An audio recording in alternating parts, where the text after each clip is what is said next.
नमस्कार। चलिए आज एक सफर पे चलते हैं। एक ऐसा सफर जो बाहर की किसी चोटी तक नहीं बल्कि हमारे अंदर की गहराइयों तक जाता है। ये कहानी है हमारे अपने अंदरूनी कंपास की और उस अंतिम चोटी की जहां असली ज्ञान छिपा होता है। बड़ी दिलचस्प बात है, इस कहानी की शुरुआत हम इसके अंत से करने वाले हैं, इस एक शक्तिशाली विचार के साथ। ये एक लाइन इस पूरे सफर का निचोड़ है। तो रास्ता खोने पर खुद को ढूंढना, इसका मतलब क्या है आखिर?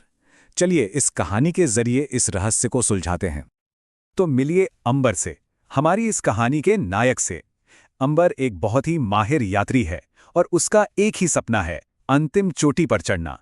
कहते हैं कि उस चोटी पर जीवन का सबसे बड़ा ज्ञान मिलता है और इस मुश्किल सफर में उसका सबसे भरोसेमंद साथी है उसका कंपास। अब ये जो कंपास है ना, ये कोई मामूली कंपास नहीं है। ये एक विरासत है जो पीढ़ी दर पीढ़ी चली आ रही है। अंबर के लिए ये सिर्फ दिशा बताने वाला एक टूल नहीं बल्कि अटूट विश्वास का एक प्रतीक है। उसका हर फैसला, हर कदम, सब कुछ इसी कंपास पर टिका था। बिल्कुल वैसे ही जैसे आज हम अपनी जिंदगी के फैसलों के लिए शायद फोन के मैप्स या किसी बाहरी सलाह पर टिके रहते हैं। और देखिए, यहीं पर कहानी का असली संघर्ष साफ नजर आता है। एक तरफ है कंपास, बाहरी ज्ञान का प्रतीक, और दूसरी तरफ है अंबर, जो उस पर पूरी तरह निर्भर हो चुका है। हालत यह है कि उसने अपने अंदर की आवाज पर, अपने अनुभव पर भरोसा करना लगभग छोड़ ही दिया है। तो बस अंबर निकल पड़ता है अपने कंपास पर पूरा भरोसा करके। लेकिन कहते हैं ना, किस्मत को कुछ और ही मंजूर था। यहीं से कहानी में एक ऐसा मोड़ आता है जो उसके इस अटूट विश्वास को जड़ से हिलाकर रख देगा। और फिर अचानक एक ऐसा बर्फीला तूफान आता है, भयंकर, कि अंबर को जैसे तैसे अपनी जान बचाने के लिए एक गुफा में पनाह लेनी पड़ती है। पल भर के लिए उसकी दुनिया पूरी तरह थम सी जाती है। जब तूफान थमा, मौसम साफ हुआ और अंबर गुफा से बाहर निकला तो उसके पैरों तले जमीन खिसक गई। उसे एहसास हुआ कि कुछ बहुत गलत हो गया है। उसका वो कीमती, वो भरोसेमंद कंपास कहीं खो गया था। जरा सोचिए उसकी हालत। ये शब्द उसकी हताशा और बेबसी को दिखाते हैं। ये सिर्फ एक चीज का खोना नहीं था, ये उसके आत्मविश्वास का, उसकी पहचान का खोना था। दिशा के बिना उसे लगा जैसे वो खुद ही खो गया है। ये वही घबराहट है जो किसी को भी महसूस होगी जब उसका सबसे बड़ा सहारा अचानक छिन जाए। और अक्सर ऐसा ही होता है ना? जब लगता है सब रास्ते बंद हो गए हैं, तभी कहीं से रोशनी की एक किरण आती है। निराशा में डूबे अंबर को अब एक ऐसी जगह से रास्ता मिलने वाला था जिसकी उसने कभी कल्पना भी नहीं की थी। कल्पना कीजिए, चारों तरफ ऊंचे ऊंचे सदियों पुराने देवदार के पेड़ खामोश गवाहों की तरह खड़े हैं और उनके बीच अंबर हार मान चुका है।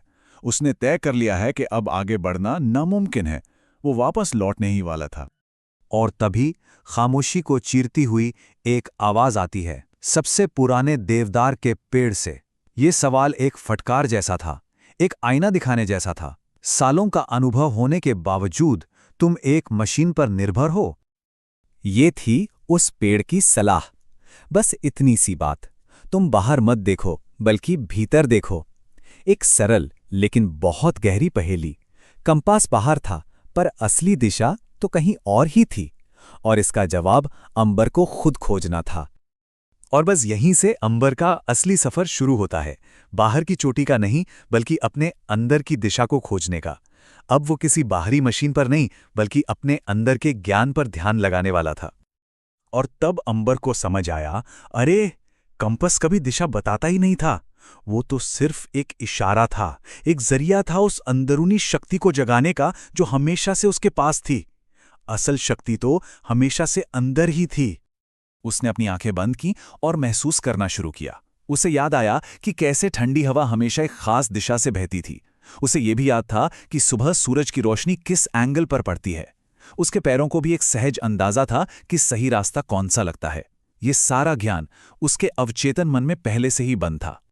अब एक नए आत्मविश्वास के साथ अंबर दोबारा आगे बढ़ता है।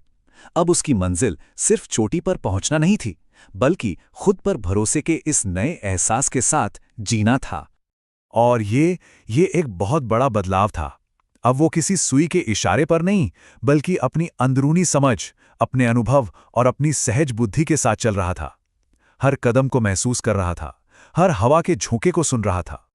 तो देखिए, अंबर का ये सफर कितना कुछ सिखाता है। ये एक यात्रा है, बाहरी भरोसे से अंदरूनी भरोसे तक की। पहले बाहरी साधन पर निर्भरता थी और अब आंतरिक ज्ञान पर आत्मनिर्भरता। ये शायद आज की दुनिया में सीखने वाला सबसे बड़ा सबक है। तो आखिरकार अंतिम चोटी का वो महान ज्ञान था क्या?